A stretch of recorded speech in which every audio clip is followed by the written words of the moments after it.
Yeah, and Justin, you kind of talked to know about your clients and learning their bodies. I mean, can you kind of share a little bit about your experience with that, and just as a coach, like, you know, the challenges that come with that, and the upside to that, as far as like going through a show or two with a client?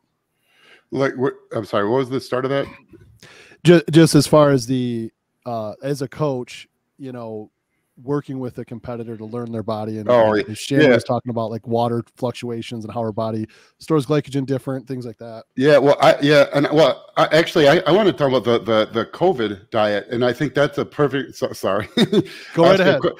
I hear your question, and I counter with, but I think that's the hardest thing as a competitor. It's hard as a coach also, but the getting ready for a contest is extremely difficult. Very difficult. Probably in many cases, the hardest thing anyone will do. You know, for a lot of people, it's the hardest thing they'll do in their life. However, that's not the goal of the prep. The goal of the prep is to get in shape. That's very difficult to like keep those two things separate, because what gets you in shape is so very, very, very hard.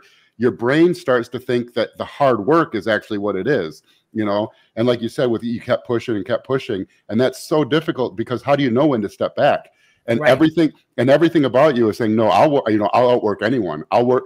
And so it's really hard to walk that line properly of, you know, you got to remember the goal is to look good on stage, not outwork everyone on stage. Mm-hmm. You probably are going to have to outwork everyone to look the best, but looking the best is what you're doing, not just outworking everyone.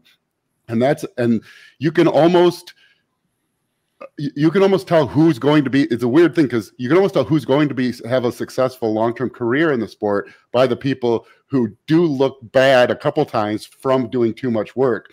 Because once they get that sorted out, then they'll finally kind of understand that the goal is to look good, not just outwork everyone. You might have to outwork everyone to look good, but that's like a story, like it's like tale as old as time, you know. The person who's going to succeed has got to go through that show or two where they do too much work actually like burn their body out by the time they get on stage. Yeah, and you know as well as I know, and I think a lot of people say, when should the coach step back? You know, I think it was hard. COVID was just a hard time, because we never knew when they were going to open things up. So even talking to my coach, he's like, you know, we can probably hold this peak, you know, because it was times where like the show would be next week, so we'd start doing the water protocol, then everything would shut down. And so it's like, when does that coach? I really think we did it like 5 times. And, you know, as a coach myself, now looking back, we probably should have pulled that way earlier than it had. But I get it when you have those competitors that are working so hard and you just know that they have it.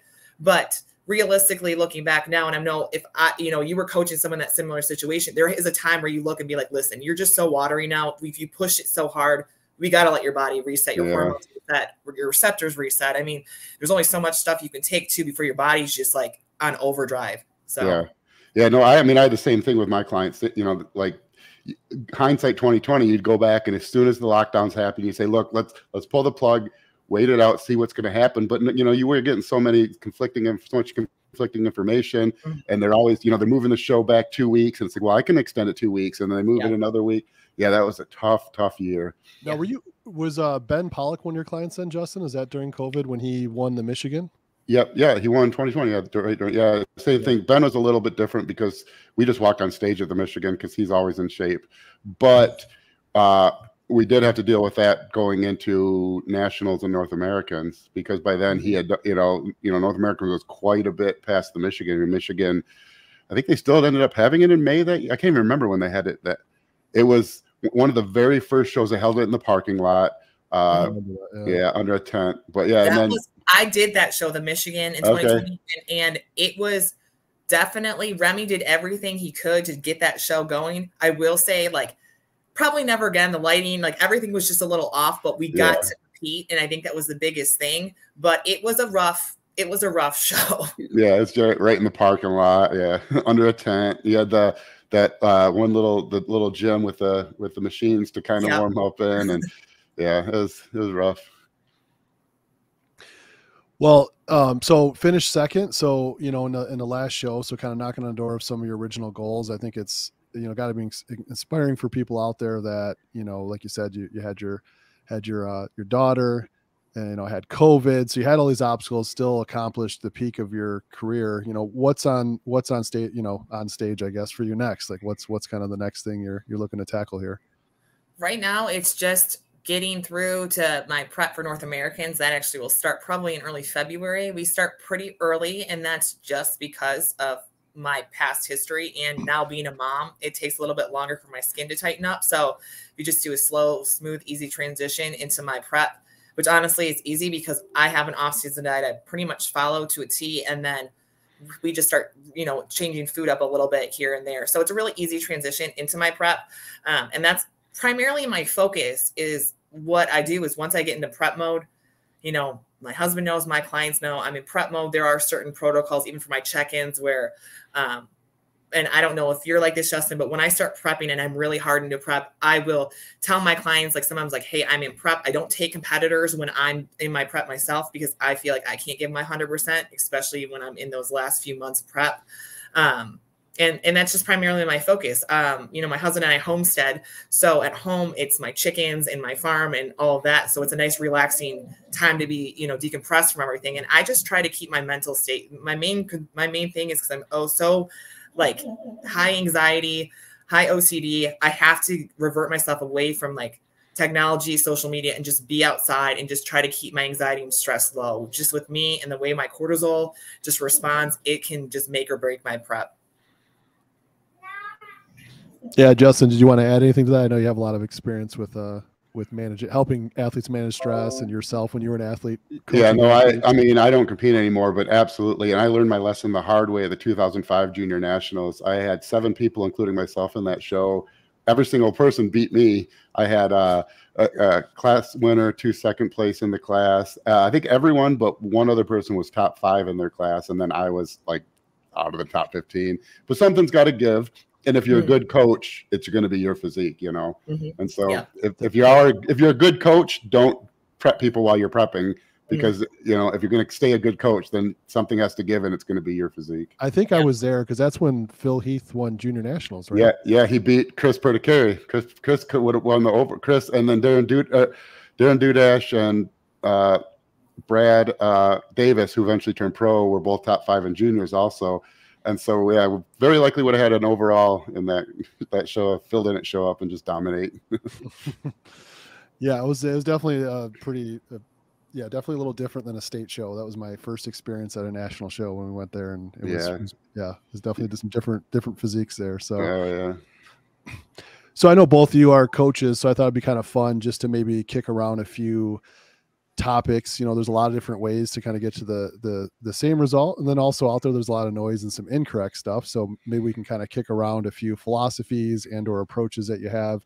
So Shannon, we'll first kind of kick it over to you. You know, what's your general approach as far as like setting up a like a plan, if it's either a prep plan or to help somebody to dial in their physique? What does that look like if you were to map it out, days, weeks, etc.? So usually first thing is I love training lifestyle clients more than I love training competitors. So I typically don't take competitors unless someone really wants me to prep them.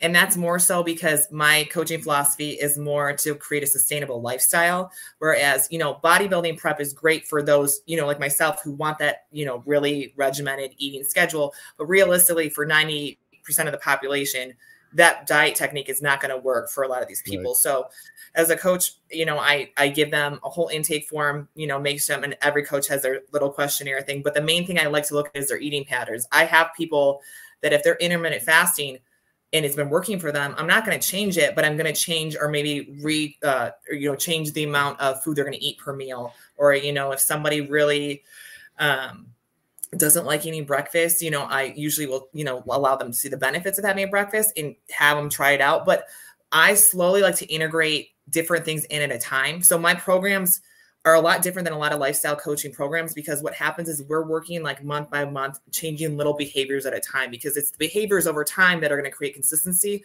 Whereas if I give somebody, here's a new plan for you, I want you to start following it, realistically, it's not going to work. So instead, we'll start something like most clients, they need to start with a base foundation. Are you getting your water in? Are you getting sleep in? So I always start with the smaller changes first, especially for females. most females that are asking for help want the help. And so they're going to do what you say. So usually if I say, hey, your goal is to try to get in, 80 ounces of water today, that's all I need you to do. And we start small steps like that. And I have found that works better for a lot of my lifestyle clients because it's creating sustainable habits. So as we add more food, they're not shocked about the amount of food that they're eating because their metabolism's already responding to these little changes that we've already implemented. Sure. Yeah. Justin, how about, I know you also work with lifestyle as well as competitors. A lot of people kind of know you in your competitive coaching, but lifestyle stuff, what are some things you experience or approaches you have? Because that's a tough one for me. Yeah, well, because my first job after school, undergrad, was nutritionist for cardiology group, and I still, like, through word of mouth, I still have, like, ancestors, I guess, from that. So my lifestyle they're usually not. I'm usually competitors or people serious about lifting, or non-competitors, but there's a specific reason: IBS, Crohn's, SIBO, Candida. Or like diabetes, heart disease, things like that. And so it really depends on that. If they're IBS type things, we'll put them on a low FODMAP diet.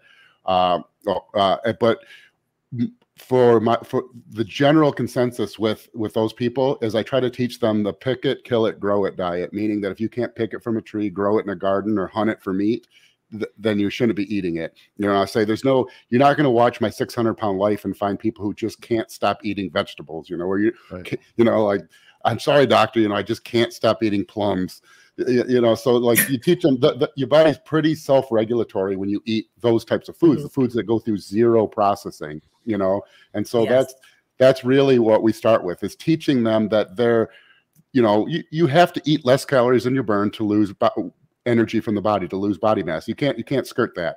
But the nice thing is calories aren't directly related to food volume.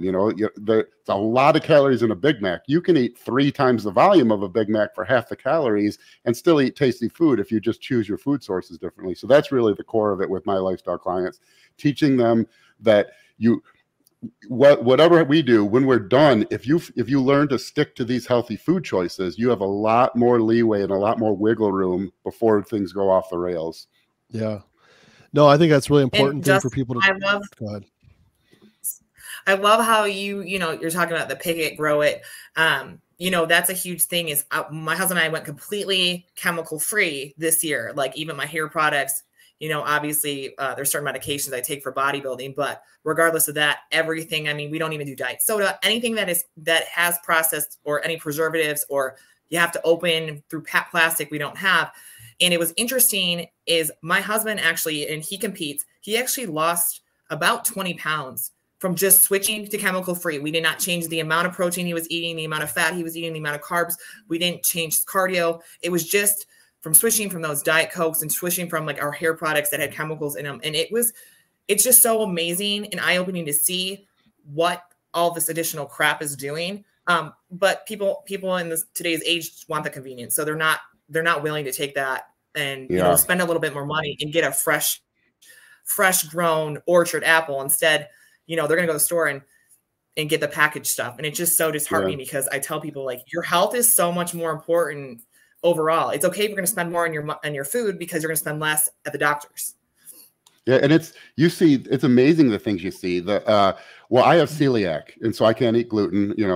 That's my punishment for making fun of people who ate fad diets forever, is that I got the gluten.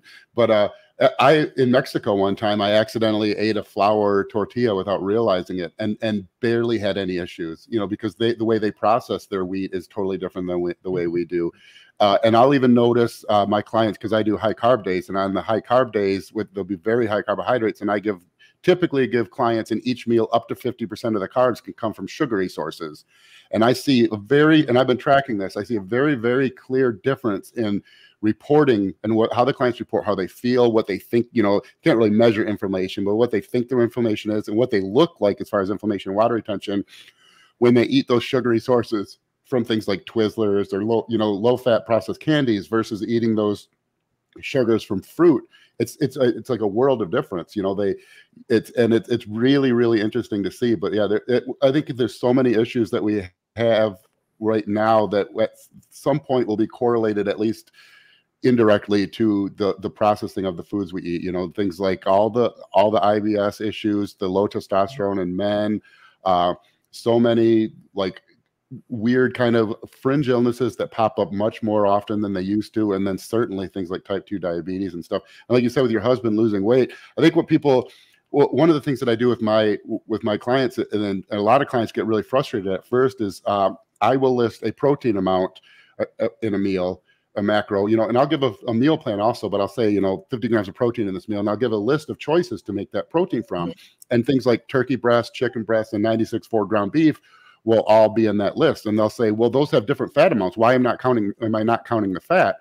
And I'll try to explain to them that, you know, these things aren't made in a pharmaceutical facility. You know, you're talking about some butcher who's grinding up the lean portions of the meat and calling it 96.4. You know, they're not doing any kind of like, you know, pharmaceutical grade measurements. And then chicken, when you're eating real chicken, those things will vary. You know, just like all three of us have different body fat percentages. If we were a food source, they would just say we were 85-15, you know, one of us might be 15%, but some of us are different. And the chicken's the same way. No two chickens have the exact same body fat percentage. So when you read those food labels, you're just seeing like a conglomerate average of whatever group of chickens they measured at one point through some bomb calorimetry to get an estimated average fat for those chicken. While the average chicken breast is going to have less fat per 3 ounces or whatever than 96.4 ground beef, a very lean portion of 96.4 ground beef will actually have less fat than a particular fatty chicken breast. And so by trying to be overly precise with those measurements, you're actually introducing inaccuracies in your measurement. Now, when you take that to the level of mass processed food production, you know, when you're talking about something where they're just pouring, you know, tons of high fructose corn syrup and something, mixing it up, and they're saying, you know, 22 grams of sugar in it per serving. Yeah, well, maybe it's 26 the next time, you know, maybe it's 20. And so those things add up, you know, over meal after meal after meal. When you're eating organic foods, healthy foods, pick it, kill it, grow it foods, those differences in the indirect calories that you're assuming, you know, you're assuming the food label says this, and that's what calories you're eating. But what the calories actually are is always going to be, you know, like a bell curve.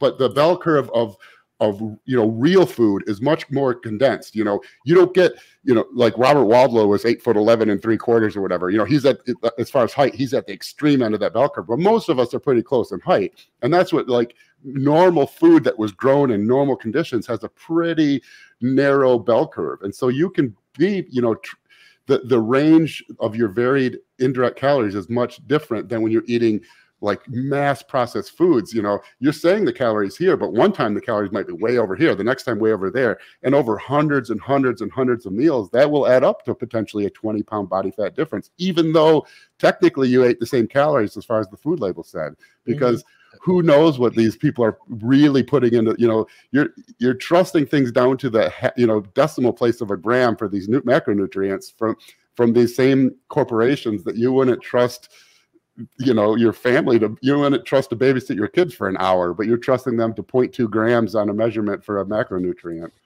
Well, and when they allow, you know, our country allows a lot more chemicals and a chemical processed stuff compared to 90% of the other countries. And that always question, you know, I always question that. Why are the US, why do they allow so many of these chemicals that are banned everywhere else to be able to be consumed in the US? And, you know, we're one of the most obese countries in the world. Right. Well, I'm curious too, Shannon. Obviously, we just talked about, and we just barely scratched surface about all the ins and outs of nutrition and misinformation, things like that. What is it that you do when you're first working with a client? You know, how do you help them not be so overwhelmed and kind of guide them through that process?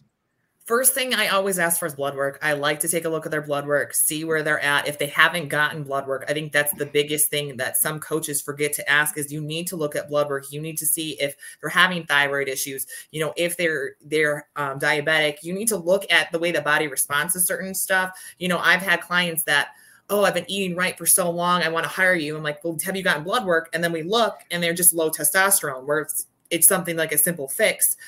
So I think the number one thing that I always ask for is a recent copy of your blood work, or have you gotten your blood work done recently? And then we go from there, take a look at that and see, you know, if there's any underlying issues before I can actually look and see their lifestyle and how we're going to kind of revert into some new lifestyle changes for them. And just kind of like Justin, when I'm slowly integrating new foods or protein sources, I do also do a list, you know, of the certain proteins that I really highly recommend. You know, I'll have ones that I really, the best proteins, and then I might go to the second source where it's going to be more of like the higher sodiums, where we have like the processed jerkies or something like that, where we can still kind of implement them as protein sources. That's where I'm looking at like Greek yogurts and cottage cheeses, stuff that's not the best wholesome, but we can still kind of bypass, you know, and add that as protein sources, and just slowly, you know, give people options. And I think that's kind of the hardest thing for lifestyle clients, is you can't give them such a limited variety where they feel they're so restricted where it's going to revert them back to their old ways, but you can't give them so much where they're just going to start picking and choosing, where it's not going to give them the changes that they need. So I think as a coach, it's just smart to learn how your client's going to be with the way that they choose foods. And I always straight up, I go, are you one of those? And I know that I would like to be told what to eat, exactly when to eat, and I'll follow it. And there are people that say, give me exactly what to eat, the amounts, and I'll follow it. And there's other people who are like, I like variety. I get bored eating the same chicken and rice meals all day. And you know, that's kind of where, as a coach, you need to learn what's going to set your client up for failure and what's going to revert them back to their old ways. Yeah. I heard the analogy before, like, are you a cook or a chef, right? Yeah. Like the chef is like, you know, this is like the specifics, and then the cook is like, generally this is kind of the food choices. But Justin, you're going to say something to that? Yeah, no, I think what she said about the varied protein source and stuff is so important, because people don't understand. People, you know, like we live this, so I can't remember a time I didn't know what protein was or what the essential amino acids were. You know, it's been 35 years. You know, so but most people don't know anything. Most diabetics don't know what a carbohydrate is. You know. And so another very important thing that she just touched on is to kind of teach people that there's a difference between being perfect and being terrible. And that's what you'll see a lot with lifestyle people, is you'll tell them these foods to eat, and they think, well, that I don't have that food, or I'm at a restaurant and that food, the meal I'm supposed to eat isn't available to me, therefore I'll just eat cheesecake. You know, and you say, so a lot of times what you can make progress with lifestyle people right out of the gate just by saying, okay, you know, you go to a restaurant and you look and there's 2 or 3 things that look good. You know, so all 3 of those things were something you want to eat. Now, instead of just deciding between those 3 based on what you think is going to taste the best, you know, all 3 of them are going to taste good, and it's a tough decision. Now make the decision based on which one's healthiest. And that alone is enough usually to really make a positive impact on people, because, you know, you know, I'm a meat, sodium, fat type guy. So if I were a completely lifestyle person, I'd go and I'd say, ooh, chicken wings, those look good. Ooh, ribs, those look good. Ooh, sirloin steak and potato, that looks good. You know, all 3 of those look good. And so, you know, a lifestyle person would be like, which one's going to taste the best? And maybe I'm going to take chicken wings. Where now I'll say, all 3 of those look good to you. Now, how about instead of just picking on taste, let's say we know the sirloin and baked potato is going to be our best option. Make that decision, and boom, rather than 1,200 calories in the wings, now we have 800 calories. You know, right there, we've cut, you know, 400 calories out. You do that every single day of the week, and you're at nearly a pound of fat a week lost. And you're still eating food you want to eat, and you're still eating at a restaurant. You know, it's like learning that the difference, that there's a range from like eating, you know, fried butter to, you know, eating the absolute perfect food. And as long as you stay closer to this good end to start out, you're going to start making progress. Yeah, no, I think it's definitely some good info out there. And I think just for context too, you know, Justin, it's for those who don't know, I think it's pretty well documented, right? You said 20 plus years in the industry, you know, degrees in the field. Myself was a passion of mine, went to school for it. Shannon, I think it's, you know, interesting that all 3 of us like decided to commit a lot to our education and invest in it, not only with money, but our time in our younger years. And now, you know, Shannon, you're going to be pursuing a PhD in nutrition sciences. Is that correct? Yeah. So it's interesting is, I'm just finishing up my master's, and Stanford University actually has this new dual program where you can go get your doctorates and PhD together. It's a very intense accelerated program. So I got offered this by one of my professors. So I applied for it, got accepted. I'm not going to be starting actually until there's 2 different ways I could go into it. I could start it in May, or I could start it in September, because I'll be in prep, and I'm still, as much as I love my education, my pro card's also the goal too. So I thought the smartest thing would to just get through this prep, not stressed about the school, and then start that in the fall, because North Americans is the first day in September, I think. So semester doesn't start. So that's going to be really exciting for me, because I started college, it was a culinary degree. I wanted to go for culinary. I just wanted to cook really good food and get people fat. So then switching all the way over as I started getting into health and fitness, got my master personal training. I've been personal training now for a decade. Love that. And what's better than learning the ins and outs? People are getting the best bang for their buck because, I have this background in nutrition, and I also can implement the techniques at the gym to kind of help them build their dream lifestyle that they want, their dream physique. So, I love it. Yeah, that's awesome. Yeah. I think, one of the things I think about when you're talking about that is I'm sure people would maybe, look at you and what you've accomplished and think that you're going to have that same expectation. But I think it's important for people to understand and look at someone, not only how they look, because there are some people genetically that are gifted, or maybe they have a really good coach, but they really don't know what they're talking about or doing, or just basically they could pretty much do whatever and they're going to look the way they look. And then there's other people, like yourself and Justin have invested a lot of time into education, knowledge. And although you're both well accomplished in competing, it's also like you can take somebody from, just nothing and really progress them to where they want to be with their lifestyle. Yeah, I think the most exciting thing, especially, learning all the background of how the body fuels, what nutrition, how important nutrition is when you're in the sport of bodybuilding, but then implementing it yourself. I know when I started, I was in, I think 19 or 20, and now I'm in my 30s, and it's interesting and enjoyable to see, like, as I age and I compete, the muscle maturity and how my skin starts to thin more, as I keep competing.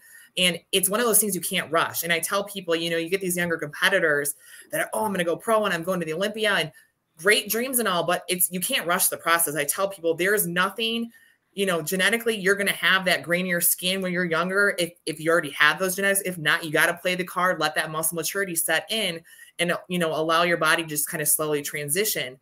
I know this is the leanest my off season has ever been. I haven't changed anything. I'm still following my diet, but I think because I've been doing it now for so long, my body's just responding so much better, and that muscle maturity is there. I'm like, oh, well, I have abs in my off season. That's never happened, but I'm still eating 350 grams of carbs a day. So I think it's just really exciting to see, like, hey, this does work. The sport does work. It's everything that we talk about with the consistency and the timeline works. It's fun to see it get put into place, especially now being in this a decade, and how I looked at my off seasons from 2014 to now, 2022, it's night and day difference.